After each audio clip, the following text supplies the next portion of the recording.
Hi అండి, అందరికీ నమస్కారం. Welcome back to our channel. ఈ రోజున వచ్చేసి మన రాష్ట్రంలో రైతు భరోసా ఎప్పటి నుంచి విడుదలవుతాయి అనేది దీని గురించి అయితే పూర్తి సమాచారం అయితే తెలుసుకుందామండి. ముందుగా అయితే మన ఛానల్ అయితే సబ్స్క్రైబ్ చేసి సపోర్ట్ చేస్తారని నేనైతే కోరుకుంటున్నా. ఈ రైతు భరోసా చూసుకుంటే మనకైతే గత కొన్ని రోజుల నుంచి అయితే ఎకరం వరకు అయితే రైతు భరోసా పడ్డాయి. మిగతా ఎకరాలకి ఎప్పటి నుంచి పడతాయనేది దీని గురించి అయితే చాలామంది రైతన్నులు అయితే అడుగుతున్నారు కదా. సో మనం దీని గురించి అయితే స్పష్టత అనేది తెలుసుకుందాం. సో మనకైతే ఈ రైతు భరోసా మనకైతే ప్రజెంట్లో అయితే మన రాష్ట్ర ప్రభుత్వం అయితే 3,000 కోట్ల రూపాయలు మాత్రమే విడుదలైతే చేసింది. ఇవి మనకు ఎకరానికి 6,000 రూపాయల చొప్పున సో మనకైతే విడుదల చేయడం జరిగింది కదా. సో మిగతా 3,000 కోట్లు అయితే మనకు రేపటి నుంచి అంటే మనకు ఏప్రిల్ మొదటి వారంలోనే ఇంకో 3,000 కోట్ల రూపాయలు విడుదల చేస్తామన్నట్టుగా చెప్పడం అయితే జరిగింది.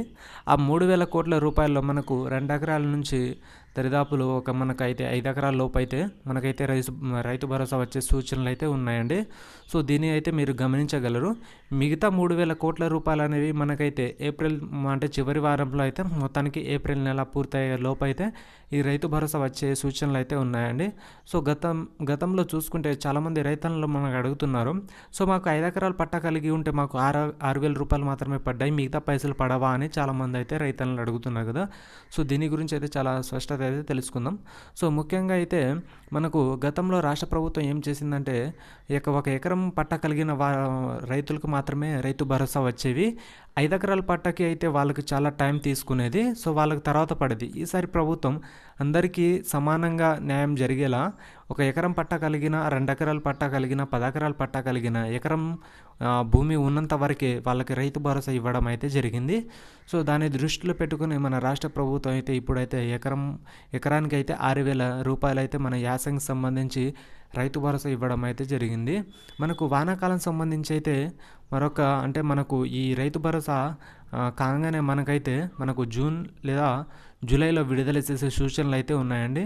దీనికైతే మనమైతే చూద్దాం. సో ఇప్పటికే మనకు 2 సంవత్సరాలైన ఈ కొత్త మనకు ఈ రైతు భరోసా ఏదైతే ఉందో మనకైతే ఇంతకుముందు రైతు బంధు అది గతంలో మన రాష్ట్ర ప్రభుత్వం 5,000 ఇచ్చిందో, సో ఈ ప్రభుత్వం కూడా 5,000 మొన్నటిదాకా అయితే ఇచ్చింది. ఇప్పుడైతే మనకు 6,000 రూపాయలు అయితే పెంపు అయితే చేయడం జరిగింది కదా.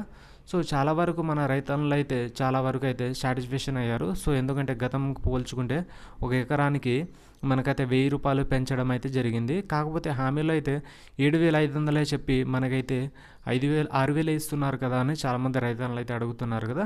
దీనికైతే స్పష్టత అయితే తెలుసుకుందాం. సో మన రాష్ట్రం చాలా ఆర్థికంగా ఇబ్బందులు ఉంది కనుక సో అందరికీ అంటే మన రైతు భరోసా కాకుండా ఆసరా పెన్షన్లు మిగతా పథకాలు అనేవి ఉంటాయి కదా. సో అన్నిటికీ బడ్జెట్ ఎంతో కొంత ఉండాలన్నట్టుగా అన్నిటికీ సమకూర్చి అందరికీ న్యాయంగా జరిగేలా సో ఈ రకంగా అయితే మనకైతే చెప్పడం అయితే జరిగింది. సో కొత్తగా వచ్చిన వాళ్ళు మన ఛానల్ అయితే చాలామంది సబ్స్క్రైబ్ అయితే చేస్తలేరు. సో మన ఛానల్ని సబ్స్క్రైబ్ చేసి సపోర్ట్ చేస్తారని నేనైతే కోరుకుంటున్నా. Okay friends, thank you for watching video. జై హింద్, జై తెలంగాణ.